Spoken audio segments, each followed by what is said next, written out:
ആധിപത്യം യൂറോപ്പിലേക്ക്. യൂറോപ്പിൽ ഇന്ത്യയുടെ യുഗം തുടങ്ങുകയാണെന്ന സൂചനകൾ പുറത്തു വന്നത് മുതൽ രാജ്യങ്ങൾക്കിടയിൽ ആശങ്കകൾ വർദ്ധിച്ചിരിക്കുകയാണ്.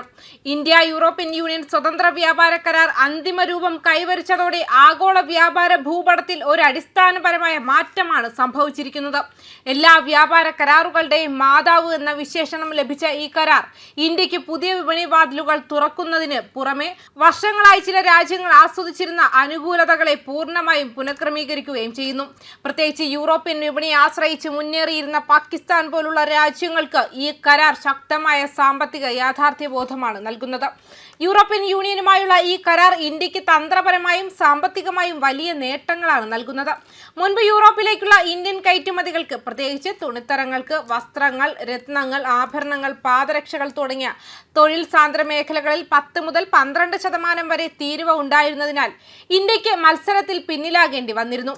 എന്നാൽ പുതിയ FTA പ്രകാരം 7 വർഷത്തിനുള്ളിൽ ഇന്ത്യയിൽ നിന്നും യൂറോപ്യൻ യൂണിയനിലേക്ക് കയറ്റുമതി ചെയ്യുന്ന 99% ഉൽപ്പന്നങ്ങളുടെയും തീരുവ പൂർണ്ണമായോ വൻതോതിൽ കുറയ്ക്കുകയോ ചെയ്യും.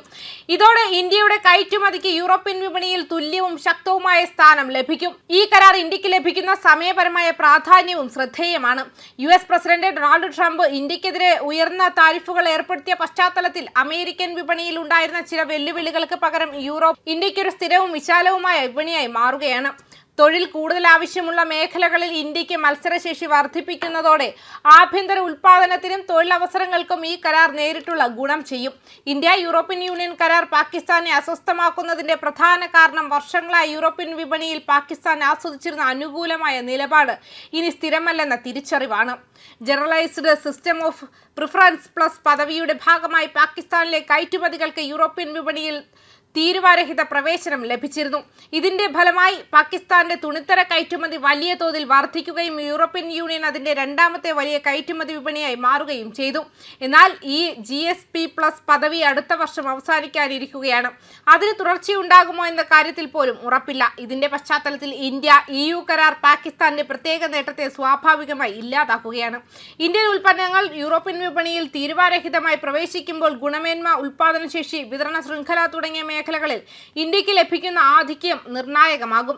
ഇത് വിപണി പിടിച്ചെടുക്കാനുള്ള ഒരു ആക്രമണാത്മക നീക്കമല്ല, മറിച്ച് വർഷങ്ങളായി ഇന്ത്യ പിന്തുടർന്ന പരിഷ്കാരങ്ങളുടെയും ഉൽപാദനശേഷി വർദ്ധിപ്പിക്കാനുള്ള ശ്രമങ്ങളുടെയും സ്വാഭാവിക ഫലമാണെന്ന് നിരീക്ഷകർ ചൂണ്ടിക്കാട്ടുന്നു. ഇന്ത്യൻ സർക്കാർ ഈ കരാറിനെ ദീർഘകാല വികസനത്തിന്റെ ഭാഗമായാണ് കാണുന്നത്. പ്രധാനമന്ത്രി നരേന്ദ്രമോദിയുടെ നേതൃത്വത്തിൽ ഇന്ത്യയെ ആഗോള വിതരണ ശൃംഖലകളിലെ നിർണായക കേന്ദ്രമാക്കാനുള്ള ശ്രമങ്ങൾക്ക് ഈ കരാർ ശക്തമായ പിന്തുണയാണ് നൽകുന്നത്. കേന്ദ്രമന്ത്രി പീയൂഷ് ഗോയൽ ചൂണ്ടിക്കാട്ടിയതുപോലെ യൂറോപ്യൻ വിപണിയിൽ ബംഗ്ലാദേശ് പോലുള്ള രാജ്യങ്ങൾ ആസ്വദിച്ചിരുന്ന തീരുവ നേട്ടങ്ങൾ ഇനി ഇന്ത്യക്കും ലഭിക്കുന്നതോടെ എന്തുകൊണ്ട് ഇന്ത്യക്ക് അത് സാധിക്കില്ല എന്ന പഴയ ചോദ്യം അപ്രസക്തമാവുകയാണ്. മറുവശത്ത് പാകിസ്ഥാന്റെ ആശങ്കകൾ അതിന്റെ ആഭ്യന്തര സാമ്പത്തിക ദൗർബല്യവുമായി ബന്ധപ്പെട്ടവയാണ്. ഊർജ്ജ ചെലവ്, നികുതി ഭാരം, ധനസഹായങ്ങളിലെ തടസ്സങ്ങൾ തുടങ്ങിയ ഘടകങ്ങൾ പരിഹരിക്കാതെ വെറും അനുകൂല വ്യാപാര പദവികളിൽ ആശ്രയിച്ച് മുന്നോട്ട് പോകാനാകില്ലെന്ന യാഥാർത്ഥ്യമാണ് ഇന്ത്യ യൂറോപ്യൻ യൂണിയൻ കരാർ പാകിസ്ഥാനെ ഓർമ്മിപ്പിക്കുന്നത്. പാകിസ്ഥാൻ സർക്കാർ ഇപ്പോൾ അടിയന്തര യോഗങ്ങൾ വിളിച്ചു ചേർക്കുന്നതും വൈദ്യുതി നിരക്കുകൾ കുറയ്ക്കുന്നതുമെല്ലാം ഈ മാറ്റം എത്രത്തോളം ആഴത്തിലുള്ള ആഘാതമാണ് സൃഷ്ടിച്ചിരിക്കുന്നത് എന്നതിന്റെ സൂചനകളാണ്. അവസാനമായി ഇന്ത്യ യൂറോപ്യൻ യൂണിയൻ സ്വതന്ത്ര വ്യാപാര കരാർ പ്രതികാരമോ മത്സരം തകർക്കാനുള്ള ശ്രമമോ അല്ല. ഇന്ത്യയുടെ ദീർഘകാല സാമ്പത്തിക ദർശനം മുന്നിൽ വെച്ച് കയറ്റുമതിക്ക് പുതിയ ചിറകുകൾ നൽകാനും ഉൽപാദന മേഖല ശക്തിപ്പെടുത്താനും ആഗോള വിപണിയിൽ ഇന്ത്യയെ കൂടുതൽ വിശ്വസനീയവും മത്സരക്ഷമവുമായ പങ്കാളികളാക്കി മാറ്റാനും ലക്ഷ്യമിട്ടുള്ള ഒരു കൃത്യമായ തന്ത്രനിർണയമാണ് ഈ കരാറെന്നും വെളിപ്പെടുത്തുന്നുണ്ട്. ന്യൂസ് ഡെസ്ക് കർമ്മ ന്യൂസ്.